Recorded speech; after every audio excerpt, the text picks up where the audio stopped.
আকৌ এৰি কেনে কৰি ফুৰায়ান কাম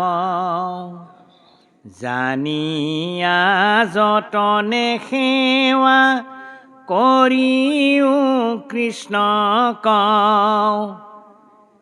পাই দেৱৰ দুৰ্লভ ভাৰ ততনৰতনো কোটি কোটি কল্পয়ৱসানে নপায় পুনো কৃষ্ণক ভজিওতে যি বিষয় যতন চাইৰ অৰ্থেনো পুৰিবা মলয় চন্দন কেতিক্ষণে অন্তকে কৰিবে আশী গ্ৰাস আপোনাক আপুনি নকৰা সৰ্বনাশ কৃষ্ণৰ ভকতি বিনে নাহি ৰক্ষা হেতু সংসাৰ সাগৰেৰা মনামে বান্ধা সেতু চিত্তত চিন্তিও নিতে কৃষ্ণ ৰস পুনু পৰীক্ষিতৰায় শ্ৰীদাম নামে গোপৰ হৰিষ মিলিল কান্ধৱ গায় জিনিলো কৃষ্ণক কৰৈ কুলি মালি দেখিয়ব গৰ্ব হৰি নিজ ঐশ্বৰ্যক কৰিলা প্ৰকট বনবহ্নি পান কৰি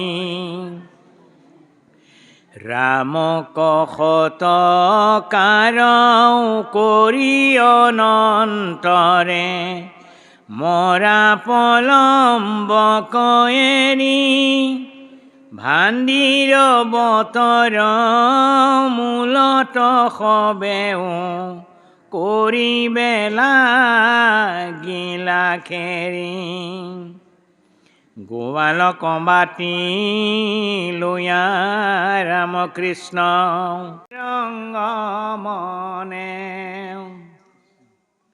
ধন্য ধন্য হলি ৰাম বুলি প্ৰশংসিল সুৰভি কুসুম মাইল হিৰে বৰশিল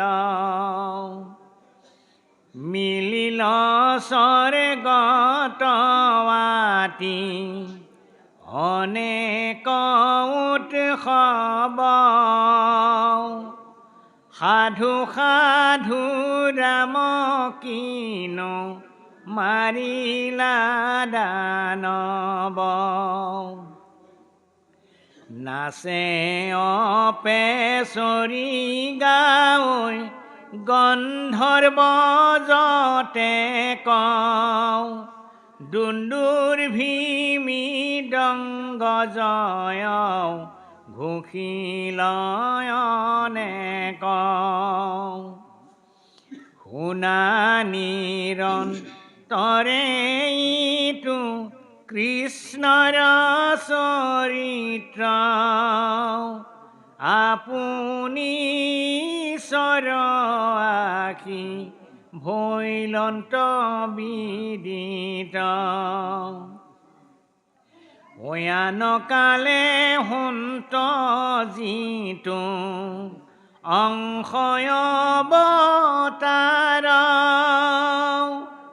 আখিলন্ত ভগৱন্ত আপুনি বাৰ সমস্তে লোকক মুক্তি দিবাৰ কাৰণে কৰন্ত বিবিধ লীলা নাথ নাৰায়ণে।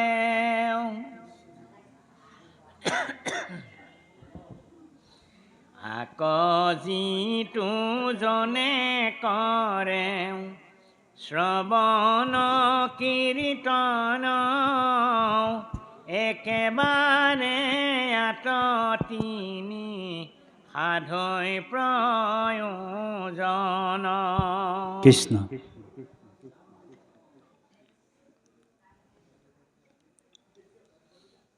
ওম নমো ভগবতে বাসুদেবায়। ওম নমো ভগবতে বাসুদেবায়। ওম নমো ভগবতে বাসুদেবায়।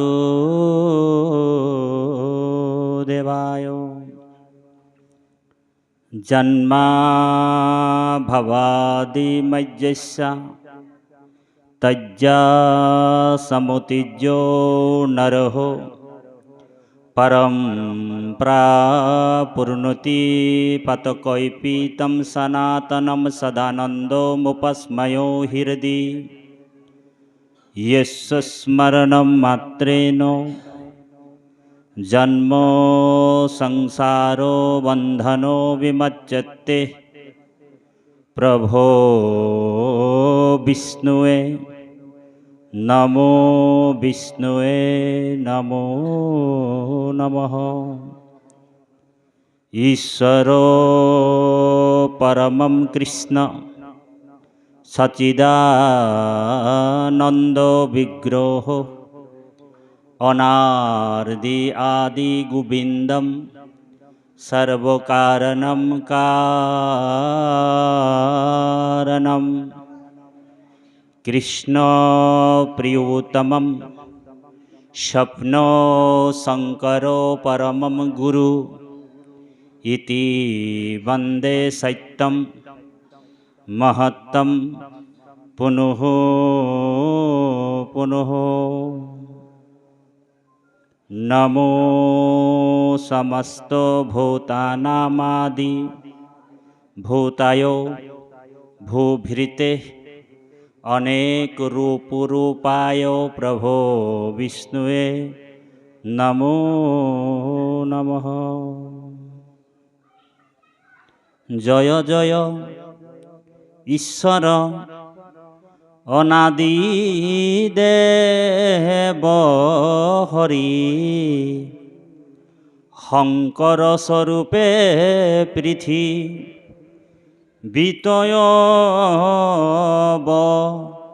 अवतरी कोटि कोटि ब्रह्मांडर देव भगवंत ब्रह्माकर न पावंत जारो यादि अंत। हेनय शंकर तुमी अनाथर नाथ प्रणामु प्रभु शरणत थया माथ। सद्मरूपे आही तुमी नर रूप धरी ताड़िला सन्तक प्रभु पाखंड संघरी ताड़िला सन्तक प्रभु पाखंड संघरी। अनंत कोटि ब्रह्मांडर परम अध्यक्ष অনন্তকোটি ব্ৰহ্মাণ্ডৰ পৰম অধিকাৰী, অনন্তকোটি ব্ৰহ্মাণ্ডৰ পৰম নায়ক যোগেশ বাপাই সমস্ত পাঠে আমাক কৈছে, শুনা নিৰন্তৰে ইটো কৃষ্ণৰ চৰিত্ৰ, আপুনি ঈশ্বৰ আহি ভৈলন্ত বিদিত। আনকালে শুন্ত ইটো যিটো অংশ অৱতাৰ, আহিলন্ত ভগৱন্ত আপুনি এইবাৰ। তাৰমানে আন কালত ভগৱন্ত অংশ অৱতাৰে আহিছিল, কিন্তু এইবাৰ কৃষ্ণৰূপে দ্বাপৰ যুগত সম্পূৰ্ণৰূপে ভগৱান আমাৰ মাজলৈ আহিছিল। মনুষ্য চেষ্টাৰে কিন্তু আছিল। সেইকাৰণে ভীষ্মই ভগৱন্তক চিনাকি কৰি দিছিল, চিনাইবে লাগিলা ভীষ্ম মেলিয়া আঙুলি, এহেন্তে ঈশ্বৰ হৰি কাল আংক বুলি। ভীষ্মই চিনাকি কৰি দিছিল ভগৱানক যে এইজনে হৈছে কৃষ্ণ আৰু সেইজন হৈছে কাল। আমাৰ মহাপুৰুষ জগতগুৰু শ্ৰীমন্ত শংকৰদেৱৰ প্ৰপন্ন শিষ্য মহাপুৰুষ মাধৱদেৱে নামঘোষাত কৈছে, সকলোৱে গাব দেই। য়ে কৃষ্ণ এক দেৱ দুখ হাৰি, অকাল মায়াদিৰো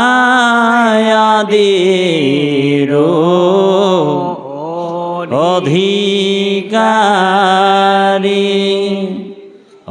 কৃষ্ণ বিনে শ্ৰেষ্ঠ দেৱ নাহি নাহি হে ৰাম সৃষ্টি স্থিতি অন্ত কাৰী দেৱ তান্ত বিন নাহি কেবা, জানিবা বিষ্ণু সমস্ত জগতে সাৰ। ৰাম জানিবা বিষ্ণু হে সমস্ত জগতে সাৰ। কৃষ্ণ এক দেৱ দুখ হাৰি, কাল মায়াদিৰো অধিকাৰী। কৃষ্ণ বিনে শ্ৰেষ্ঠ দেৱ নাহি নাহি আৰু। কৃষ্ণৰ বাহিৰে শ্ৰেষ্ঠ দেৱতা আৰু কোনো নাই। ভগৱন্ত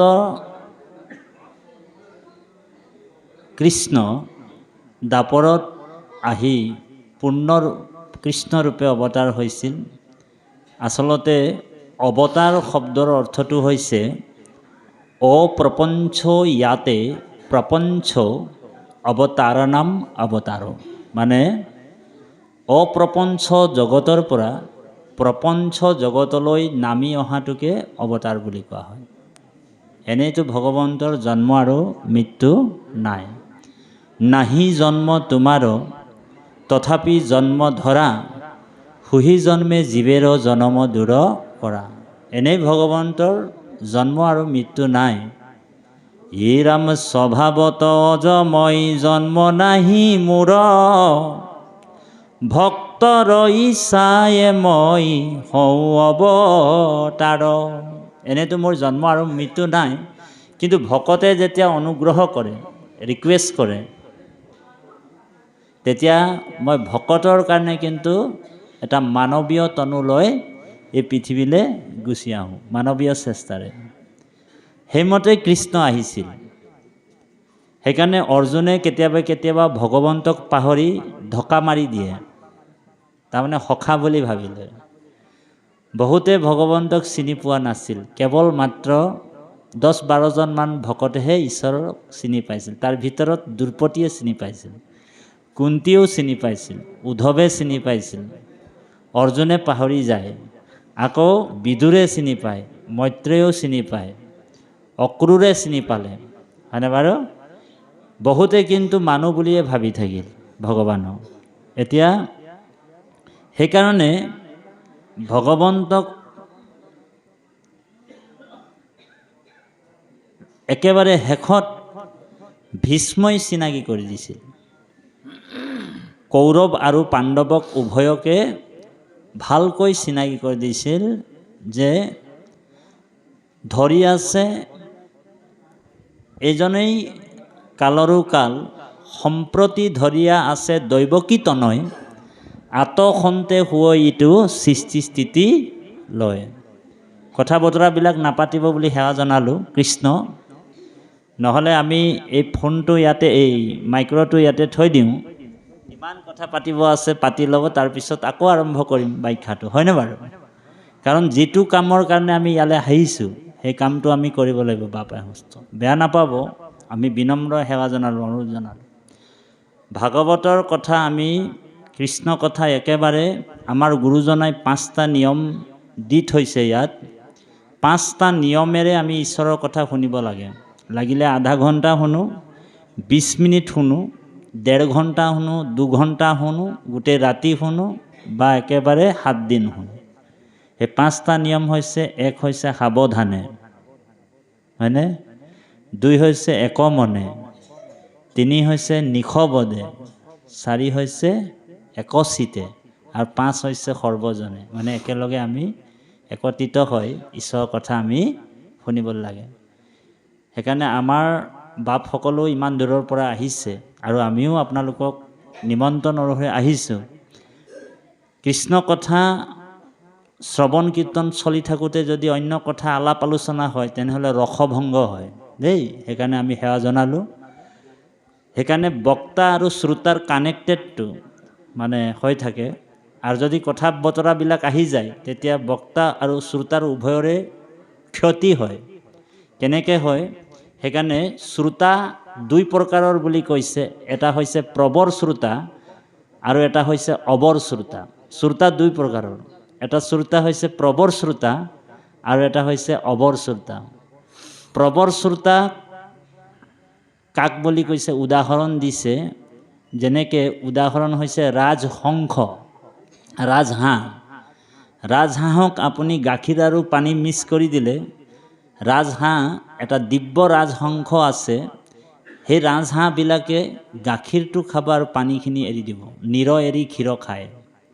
এনেকুৱা শ্ৰোতা হ'ব লাগিব আপুনি।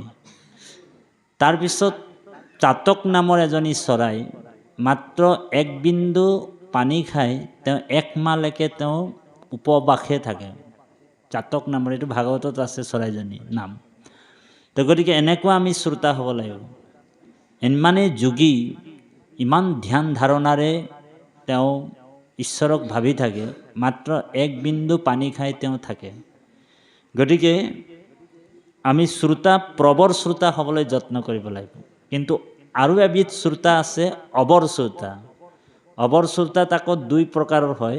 এটাক অজ বুলি কৈছে, মানে ছাগলী, আৰু এটা হৈছে বৃষ, মানে ষাঁড় গৰু। এতিয়া যে এইবিলাক যে অসুৰবিলাক যে পাইছোঁ আমি ইয়াতে, পলম্বাসুৰ, খটাসুৰ, বকাসুৰ, অঘাসুৰ, এইবিলাক অসুৰ, বিশ্বসুৰ, এইবিলাক আমাৰ শৰীৰতে আছে। এইবিলাক মাৰিবৰ কাৰণে ইয়াত আমি ঈশ্বৰৰ কথা শুনি আছোঁ, শৰীৰতে আছে। বুজি পাইছেনে কথাটো? এতিয়া সেই অজ নামৰ শ্ৰোতাৰ আমি হ'ব নালাগে। অজ মানে ছাগলী। এতিয়া ভাগৱতৰ অনুষ্ঠানত ভাগৱতৰ কথা ইমান সুন্দৰভাৱে ঈশ্বৰৰ কথাবিলাক আমি শুনি আছোঁ, হয়নে বাৰু? আপুনি চাব, ক'ৰবাত অখণ্ড ভাগৱত হ'লে আইসকলে 10জনী 20জনী মিলি, এফালে পাঠকীয়ে ইমান সুন্দৰভাৱে জুবিন গাৰ্গৰ নিচিনা সুৰ টানি টানি গাই থাকে, আৰু আইসকলে ছাগলী যেনেকৈ লেব লেব লেব লেব লেব লেব লেব লেব কৰি থাকে, তেনেকুৱা 10জনী 20জনী মিলি কথা পাতি থাকে, হয়নে বাৰু? তেনেকুৱা যদি আমি শ্ৰোতা হওঁ তেনেহ'লে 70 বছৰো যদি আমি ভাগৱত কথা শুনি থাকিম, কৃষ্ণ কথা, তথাপিও আমাৰ উপকাৰ নহ'ব। আমি সেৱা জনাইছোঁ, কথাটো অকণমান তিতা লাগিলেও আমি কৈছোঁ, কথাটো বেয়া নাপাব। এনেকুৱা একান্ত চিতে আমি ঈশ্বৰৰ কথা শুনিবলৈ কৈছোঁ। সেইকাৰণে ইয়াতে লিখিয়ে দিছে যে শুনা সাৱধানে। ঈশ্বৰৰ কথা আমি সাৱধান কৰিয়ে শুনিব লাগিব। আপোনাক যদি কোনোবা সাৱধান হ বুলি কৈ দিয়ে, দা এটা লৈ থাকে, কুঠাৰ এটাত লৈ থাকে, বা তাৰোৱালটো লৈ থাকে, আপুনি কিমান সাৱধান হ'ব লাগিব তাক, কাৰণ সি মাৰিয়ে দিব নহ'লে মোক। তো সেনেকুৱা সাৱধান হ'ব লাগিব ঈশ্বৰৰ কথা শুনিবৰ সময়ত। সেইকাৰণে সেই শ্ৰোতাটোৰ নাম হৈছে অবৰ শ্ৰোতা, সেইটোক হৈছে অজ। আকৌ বৃষ হৈছে ষাঁড় গৰু। এবিধ শ্ৰোতা আছে, মানে আমাৰ এই নামঘৰত আমাৰ এই বৰ নামঘৰত যদি নাম চলি আছে, তেওঁ কি কৰিব, আহিব ঘৰৰ পৰা ধুনীয়াকৈ আপোনাৰ নামলৈ যাওঁ বুলি বহুত ওচৰে পাঁজৰে মানুহবিলাককো কৈ আহিব, মই নামলৈ গৈছোঁ দেই, নামলৈ গৈছোঁ বুলি আহিব। আহি এনেকৈ এটা খুঁটা নিৰ্বাচন কৰি তাত বহি ল'ব। নামাচাৰ্যই নাম গাই থাকে, তেওঁ ভালকৈ এটা টোপনি মাৰে। যেনেকৈ বৃষ ষাঁড় গৰু বোলে বাহনিত পালে বাহনিত শুই যায়, গোহালিত পালে গোহালিত শুব, আৰু বোলে কাৰোবাৰ পাকঘৰত সোমাব পালে পাকঘৰৰ বস্তুবিলাক খাই বৈ তাতেই শুই থাকিব। এবিধ মানুহ আছে তেনেকুৱা, শ্ৰোতা হৈ আহে, নাম গাবলৈ আহে, কিন্তু ভালকৈ এটা খুঁটাত বহি ধুনীয়াকৈ টোপনি এটা মাৰি ল'ব।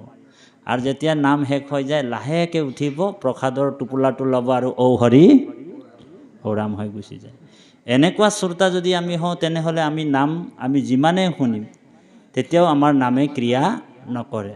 নামৰ প্ৰতি আমাৰ প্ৰেম ভাৱনাটো থাকিব লাগিব পাপাই সমস্ত। সেইকাৰণে ইয়াতে কৈছে যে কৰন্ত বিবিধ লীলা নাথ নাৰায়ণে, এই সমস্ত লোককে মুক্তি দিবাৰ কাৰণে কৰন্ত বিবিধ লীলা নাথ নাৰায়ণ। ভগৱন্ত নিজে আহি বিবিধ লীলাৰ যোগেদি জগতখনক তৰাবৰ কাৰণে, জগতক উদ্ধাৰ কৰিবৰ কাৰণে ভগৱান নিজেই নামি আহিছে। আকৌ কৈছে, এই ৰাম আকৌ যিটো জনে কৰে শ্ৰৱণ কীৰ্তন, একেবাৰে আততিনি সাধৈ প্ৰয়োজন। তিনিটা কাৰ্য সাধন হয় বুলি কৈছে। কি কি? কলিৰ পৰম পাপ সাগৰ সংসাৰ, প্ৰথমে দহি তাক কৰে সৰ্বনাশ। এই কলিত যিবিলাক পাপ উৎপন্ন হৈছে, আমাৰ কলিযুগত অনেক পাপ হৈছে। কলিযুগৰ মনুষ্যই পাপমতী বুলি কৈছে। ইয়াত পাপ নকৰা মানুহ এজনো নাই। ভাগৱতৰ দ্বাদশ খণ্ডত কৈছে, হে ৰাম পৰম দুৰ্জন কলি পাপৰ সাগৰ, পাপ নকৰন্তা ইয়াত নাহি একোজন। পাপ নকৰা মানুহ এজনো নাই বোলে। পাপটো হ'বই, কলিযুগ হয়। ইয়াত সন্ত মহন্ত গোসাঁই লাগিলে যিয়ে হওক, কলিয়ে আহি তাৰ অকণমান হ'লেও খুঁটিটো লৰাই দিব। ঔ হৰি লৰাইছেনে? আজিকালি ভকতে ভকতৰ মাজত কাজিয়া হৈ যায়নে? ভকতে ভকতৰ মাজত ঘুচিয়া ঘুচি হৈ যায়। বহুত নামঘৰবিলাক এটা খেলৰ পৰা দুটা খেল হৈ যায়, হয়নে বাৰু? তলা বন্ধ হৈ যায়, দা কোঠাৰ ওলাওলিও হৈ যায়। ধৰ্মটো কলি সোমাই যাব। ধৰ্মত সুৰুঙা পালেই কলি সোমাই যায়। সেইকাৰণে সাধু সদায় সাৱধান হৈ থাকিব লাগিব। সেইকাৰণে কৈছে পৰম দুৰ্জন কলি পাপৰ সাগৰ। কিহৰ সাগৰ আইসকল? পাপৰ সাগৰ। পাপ নকৰন্তা ইয়াত নাহি একোজন। পাপ নকৰা মানুহ এজনো নাই। ইয়াত সকলোৰে পাপ হয়। সেইকাৰণে আমাক এই কথাটোকে কৈছে, কলিৰ পৰম পাপ সাগৰ সংসাৰ, প্ৰথমে দহি তাক কৰে সৰ্বনাশ। কৃষ্ণ কথা শুনিলে আমাৰ কি উপকাৰ হয়? কথাটো মনত ৰাখিব আইসকল, যে সমস্তে পুণ্যৰ কীৰ্তনতে পাই ফল। এতিয়া আমি সমস্ত পুণ্যৰ ফলটো যদি বিচাৰোঁ, তেতিয়াহ'লে ক'ত পাওঁ বুলি কৈছে? কীৰ্তনত। আৰু ক'ত পাম বুলি কৈছে? শ্ৰৱণত। হাততে মিলাবে মহা মুকুতি মংগল, হেন হৰি গুণ নাম ধৰ্ম অনুপাম, আকৌ এৰি কেনে কৰি ফুৰা আন কাম। আমি বেলেগ কৰ্ম নকৰি যাতে এই শ্ৰৱণ কীৰ্তনতেই আমাৰ মহাধৰ্ম, শ্ৰৱণ কীৰ্তন কৰি বৈকুণ্ঠক যায়, ধৰ্ম অৰ্থ কাম মুখ্য হবে আত পায়। কাৰোবাক যদি ধৰ্ম লাগে, অৰ্থ লাগে, সকলো বস্তুৱে ভাগৱতে দিব পাৰে আমাক। আৰু ভাগৱত ভক্তি পোৱাৰ পিছত আৰু বেলেগ ওচৰত হাত পাতি আমাৰ লাভ নাই। আমি ভাগৱতক ভক্তি কৰিলেই ভগৱানে আমাক এই চাৰি কাৰ্য সাধন কৰে। সেইকাৰণে কৃষ্ণই অৰ্জুনক কৈছে, হে অৰ্জুন, চতুৰ্বিধে ভজন্তে মাং জনা সুকৃত অৰ্জুনে। চাৰি প্ৰকাৰৰ প্ৰাণীয়ে মোক ভজনা কৰে। কি কি? আৰ্তু, জিজ্ঞাসু, অৰ্থাৰ্থী আৰু জ্ঞানী। এই চাৰি প্ৰকাৰ প্ৰাণীয়ে মোক সদায় ভকতি কৰে। এক হৈছে আৰ্তজন। কোনোবা যদি কষ্ট পায়, সংসাৰৰ পৰা কষ্ট পোৱা মানুহে মোৰ ভকতি কৰে দেই। যেনেকৈ বিভীষণে লাট খাকে মানে ৰাৱণক এৰি ৰামৰ চৰণত শৰণ লৈছিল, আৰু ধ্ৰুৱই মাকৰ কটু বাক্য শুনি কৃষ্ণ ভক্তি কৰিছিল, হয়নে বাৰু? সেইকাৰণে আৰ্তজন, যেনেকৈ উদাহৰণ গজেন্দ্ৰ মানে আৰ্তভাৱে ভগৱন্তৰ ভক্তি লাভ কৰিছিল। আকৌ জ্ঞানীজনে ঈশ্বৰৰ চৰণ কমল চিন্তা কৰে, যেনেকৈ ভক্ত প্ৰহ্লাদ। সেইকাৰণে আমাকো কৈছে যে হাততে মিলাবই মহা মুকুতি মংগল, জানিয়া যতনে সেৱা কৰিও কৃষ্ণক, পাই পক্ষী শৰীৰতো বিষয়ক। এতিয়া বিষয় বস্তু সুখ, বিষয়ৰ সম্বন্ধ সুখ সমস্ত যোনিতে আছে। এতিয়া সমস্ত যোনিতে আমি বিষয়ৰ সম্বন্ধ সুখটো পাওঁ। চাৰিটা বস্তু পশু আৰু মানুহৰ মাজত পাৰ্থক্য নাই। বৰ গুৰুত্বপূৰ্ণ কথা, ধ্যান দি শুনিব। চাৰিটা বস্তু পশুৰো আছে, আমাৰো আছে। আহাৰ, নিদ্ৰা, ভয়, মন্থুনঞ্চ, সামান্য মেতো পশুভি নৰহ নাম। আহাৰ বোলে পশুও খায়, আমিও খাওঁ। যেনিবা গৰুটোৱে ঘাঁহ খাইছে, হয়নে বাৰু? আমি যেনিবা বৰপ্ৰসাদ চাউল প্ৰসাদ খাইছোঁ। পাৰ্থক্য কিবা আছেনে? নাই। আহাৰ, নিদ্ৰা, বোলে গৰুটোও গোহালিত ধুনীয়াকৈ টোপনি মাৰি আছে এতিয়া, আপুনি গোহালিত যদি চায়, তে আমিও আকৌ মানুহ কি কৰোঁ, ধুনীয়াকৈ ডনলপত বা পালেঙত ধুনীয়াকৈ শুই থাকোঁ। আহাৰ নিদ্ৰা আমাৰ পাৰ্থক্য নাই। আহাৰ নিদ্ৰা ভয়, বোলে গোহালিৰ গৰুটোৰো ভয় আছে আৰু আমাৰো ভয় আছে, আছেনে? বোলে গোহালিত গৰুটোৰ ভয় আছে, বাঘে খাব, সিংহ খাব, ভয় আছে। আমাৰো ভয় আছে। আমাৰ কলিতা বাপৰতো বেছিয়ে ভয় আছে। গেটটোত 5 কেজি ওজনৰ তলা বন্ধ কৰি ঘৰৰ চিটকিনিটো, বাৰাণ্ডাটো লক, ভিতৰতো লক, দৰ্জাটো লক, হয়নে বাৰু? চিটকিনি লগাই থাকে, হুক লগাই ৰাখে। গতিকে ভয় আমাৰো আছে, পশুৰো আছে, এই তিনিটা। তাৰপিছত মন্থুনঞ্চ, তাৰমানে পৰিয়াল ভৰোৱাৰ যিটো পৰিকল্পনা, বোলে পশুৰো আছে আৰু আমাৰো আছে। গৰুটোৰ যেনিবা গৰু পোৱালি আছে, আমাৰ মানুহ পোৱালি। কিবা পাৰ্থক্য আছেনে? বোলে নাই। আহাৰ নিদ্ৰা ভয় মন্থুনঞ্চ, সামান্য মেতো পশুভি নৰহ নাম। ধৰ্মো হি তৈসামো অধিকো বিশেষ্য, ধৰ্মহীনা পশুভি সমানা। যাৰ ধৰ্ম নাই, পশুৱে কিন্তু ধৰ্ম কৰিব নোৱাৰে। আমি কিন্তু ধৰ্ম কৰিব পাৰিছোঁ। আমি ঈশ্বৰৰ কথা শুনিছোঁ, ভগৱন্তৰ ভক্তি কৰিছোঁ, ধৰ্মৰ মাজলৈ আমি গুচি আহিলোঁ। আমি বেয়া কি ভাল কি এইটো আমাৰ স্বজ্ঞান আছে। সেইকাৰণে আমি পশুতকৈ ওপৰৰ। এই কথাটোকে ইয়াত কৈছে যে পশু শৰীৰতো আছে বিষয়ৰ সুখ, পাই পক্ষী শৰীৰতো বিষয়ক। দেৱৰ দুৰ্লভ ভাৰতত নৰতনু, কোটি কোটি কল্প অৱসানে নপাই পুনু।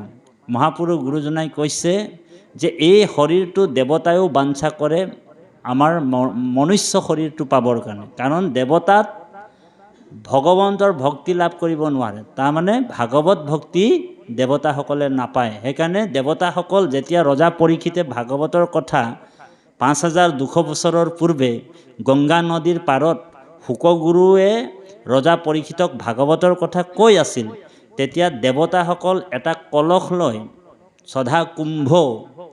সধা কুম্ভত অমৃতৰ কলহ লৈ কিনি দেৱতাসকলে আহিছিল। শুকগুৰুক কৈছে যে আজি এই যিটো ভাগৱতৰ কথা তুমি যে পৰীক্ষিতক শুনাব বিচাৰিছা, এই ৰজা পৰীক্ষিতক এই অমৃতটো যে অমৃত কথা শুনাব বিচাৰিছে, আমাক এই অমৃত কথাটো শুনাই দিয়া।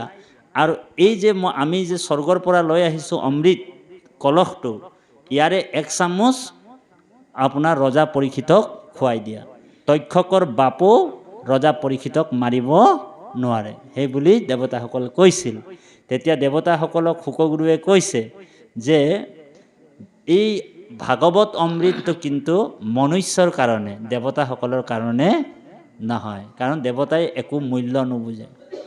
দেৱতা স্বৰ্গত কি কৰে, ধুনীয়াকৈ তেওঁলোকে স্বৰ্গৰ বিলাসী জীৱনত তেওঁলোকে উপভোগ কৰে। অপেশ্বৰাৰ হোমৰস পান কৰে, অপেশ্বৰীয়াৰ লগত নৃত্য কৰে আৰু স্বৰ্গ সুখত তেওঁলোকে আবদ্ধ হয়, নিজকে পাহৰি যায়, ঈশ্বৰকো পাহৰি যায়। আৰু ঈশ্বৰক পাহৰাৰ কাৰণে বাৰে বাৰে তেওঁলোকৰ মাজত বিপদ আহে। ৰাৱণ, কুম্ভকৰ্ণ ইত্যাদি ইত্যাদি ডাঙৰ ডাঙৰ অসুৰ, বৃত্তাসুৰ এনেকুৱা অসুৰবিলাকো গৈ স্বৰ্গ আক্ৰমণ কৰি তেওঁলোকক খেদি পঠায়। সেইকাৰণে দেৱতাসকল ঈশ্বৰক ভক্তি কৰিব নোৱাৰাৰ কাৰণে বা পাহৰি যোৱাৰ কাৰণে আমাকো কৈছে যে বিষয় সম্বন্ধ সুখ স্বৰ্গতো আছে, শুকুৰতো আছে, গাহৰিও সেই বিষয় সম্বন্ধ সুখত পৰি আছে। কিন্তু মনুষ্য হৈ কিনি যদি আমি যদি ভগৱন্তৰ ভকতিটো নকৰোঁ, মনুষ্য শৰীৰ পায়। সেইকাৰণে গুৰুজনাই কৈছে ভাৰত ৰত্নৰ দীপ মনুষ্য শৰীৰ নৌকা, ৰাম নাম মহাৰত্নহাৰ, হেনয় বাণিজ্য পায়, যিটো জীৱনত ৰিলা, তাত পৰে দুখী আউৰ নাই। ভাৰত ৰত্নৰ দ্বীপ, মনুষ্য শৰীৰৰ নৌকা, ৰাম নাম মহাৰত্নহাৰ, হেনয় বাণিজ্য পায়, যিটো জীৱ নতৰিলা, তাত পৰে দুখী আউৰ নাই। এ ভৱ তৰিবাৰ যোগ্য মনুষ্য শৰীৰ, বিষয় বাতা খাপায়া কৰিলা অস্থিৰ। ভৱ তৰিবাৰ যোগ্য মনুষ্য শৰীৰ, বিষয় বাসনাই আমাক অস্থিৰ কৰি পেলাইছে। মনত ৰাখিব কথাটো বাপাই সমস্ত। আমি বিষয় বাসনাত আবদ্ধ হৈ বিষয়ক সুখটো বেছিকৈ বিচাৰোঁ। আমি যে ভাগৱত শুনিছোঁ বা ৰজা পৰীক্ষিতে যে 7 দিন ভাগৱত শুনিছিল, 7 দিন ভাগৱত শুনাৰ পিছত ৰজা পৰীক্ষিতৰ জীৱনত আমূল পৰিৱৰ্তন ঘটিছিল। তাৰমানে 7 দিনৰ ভিতৰতে ৰজা পৰীক্ষিতৰ আমূল পৰিৱৰ্তন এটা ঘটিছিল। তেওঁ জীৱনতে মুক্ত হৈছিল। আৰু যিটো সাপ পাইছিল, ঋষি সাপ পাইছিল, ঋষি সাপটো তেওঁ কি বুলি ক'লে যে এইটো ঋষি সাপ নহয়, এইটো মোৰ প্ৰসাদ বুলি কৈছিল। বৰ গুৰুত্বপূৰ্ণ কথা। কৃষ্ণ ৰজা পৰীক্ষিতে কৈছে শুকগুৰুক, এই ৰাম গৃহ অন্ধ কূপতে, পৰিলো মই পাপ, কৃষ্ণৰ কৃপাতে পাইলো ঋষি সাপ। আজি যে আমি ভাগৱত শুনিছোঁ, আমাৰ জীৱনত বৈৰাগ ভাৱটো আহিবৰ কাৰণে, বিৰকতিটো আহিবৰ কাৰণে। ইমান দিন যে আমি ভাগৱতৰ কথা কিয় শুনিছোঁ? ৰজা পৰীক্ষিতৰ জীৱনত যেনেকৈ বৈৰাগ ভাৱটো আহিছিল, আমাৰো জীৱনত বৈৰাগ ভাৱটো আহিব লাগিব। তাৰমানে আমাৰ বৈৰাগ ভাৱটো কেতিয়া আহে জানেনে? যেতিয়া কোনোবা এজন আমাৰ মাজৰ পৰা বিয়োগ হয়, মৰি থাকে, ঢুকাই যায়, তেতিয়া আমি তেওঁক কান্ধা কৰি যেতিয়া শ্মশানলৈ লৈ যাওঁ, তেতিয়া শ্মশানত যেতিয়া তেওঁক চিতাত যেতিয়া জ্বলাই দিওঁ, তেতিয়া আমি বেৰি বেৰি সকলোৱে কওঁ যে আমিও এদিন এনেকৈ আহিছিলোঁ আৰু এনেকৈ আমিও এদিন যাব লাগিব। তেতিয়া আমাৰ বৈৰাগ ভাৱটো আহে। আৰু যেতিয়াই সেই চিতাৰ পৰা আমি শ্মশানৰ পৰা আমি যেতিয়া উভতি আহোঁ, ৰাস্তাতে কিন্তু সেই বৈৰাগ ভাৱটো আমাৰ নাইকিয়া হৈ যায়। বোলে এই আজিয়ে মৰিব পালেনে, ইমান ডাঙৰ কাম এটা আছিল, ইয়ালৈ আমি আহিবলগীয়া হ'ল। বৰ গুৰুত্বপূৰ্ণ কথা। আৰু বৈৰাগ ভাৱটো কেতিয়া আহে জানেনে? প্ৰসূতি বৈৰাগ বুলি এভাগ বৈৰাগ আছে। কেঁচুৱা জন্ম দিওঁতে যিমানটো কষ্ট হয়, ৭২,০০০ নাড়ী ফাটি যোৱাৰ নিচিনাকৈ দৰদ হয়, আইসকলে গম পাওঁ। আৰু সেই বৈৰাগটো সেই সময়তে হয় যে মই মিছাকৈ গৰ্ভৱতী হৈছিলোঁ, ইমান কষ্টত কেঁচুৱা জন্ম দিবলৈ, বুজি পাইছেনে? আৰু যেতিয়া জন্ম হোৱাৰ পিছত আইগৰাকী পিছত সেই সময়তেহে বৈৰাগ ভাৱটো আহে। তাৰপিছত আকৌ জন্ম হোৱাৰ পিছত পাহৰি যায়। তো এনেকুৱা ঢেৰ বৈৰাগ আছে। আমি কিন্তু যিটো বৈৰাগৰ কথা কৈছোঁ, আজি ইয়াত ভাগৱতে যিটো বৈৰাগ ভক্তিৰ কথা কৈছে, আমি বৈৰাগ কেনেকৈ হ'ম, আমি বিৰকতি কেনেকৈ হ'ম? তাৰমানে আমি ত্যাগৰ যোগেদি উপভোগ কৰিবলৈ কৈছে সংসাৰৰ ভোগ সুখবিলাক, ত্যাগৰ যোগেদি। যেনেকৈ আপুনি কোনোবা এটা ট্ৰেইনত গৈ আছে, ট্ৰেইনখনত আপোনাৰ ছিটটো আপুনি ৰিজাৰ্ভেশ্যন কৰিছে, ছিটটোও আপোনাৰ, আৰু কুলাৰ তাত লাগি আছে, বোলে ফেন লাগি আছে, সেইটোও আপোনাৰেই হয় সেই সময়লৈকে। কিন্তু চাব আপুনি সেই ছিটটো আৰু আপোনাৰ সেই কুলাৰটো কিন্তু আপোনাৰ স্থায়ী বস্তু নহয়, হ'বনে? যেতিয়া আপুনি ৰিজাৰ্ভেশ্যন কৰি থৈছে, সেই সিমানটো সময়লৈকেহে আপোনাৰ হৈ আছে ছিটটো। আৰু যেতিয়া ৰিজাৰ্ভেশ্যনৰ সময় বা হেৰিটো শেষ হৈ গ'ল, আপুনি যেনিবা মৰিয়নিৰ পৰা আপুনি যাব লাগে বোলে গুৱাহাটীলৈকে, গুৱাহাটীৰ পিছত আৰু আপোনাৰ ছিট হৈ থকা নাই, আৰু এইটো বেলেগ এজনে ৰিজাৰ্ভেশ্যন কৰি তাত যাব, হয়নে বাৰু? ঠিক এই সংসাৰখনত যিমান বস্তু আছে, দ্ৰব্য আছে, আপুনি ত্যাগৰ যোগেদি আপুনি উপভোগ কৰিব লাগিব। তাৰমানে এই সংসাৰখন অসাৰ বুলি কৈছে। ইয়াত ধন, টকা পইচা, ঐশ্বৰ্য, বিভূতি, যত সাঞ্চা ধন ধান অপুত্ৰ পৰিবাৰ, মৰিলে সংগে এক ৰতিও ন যায়।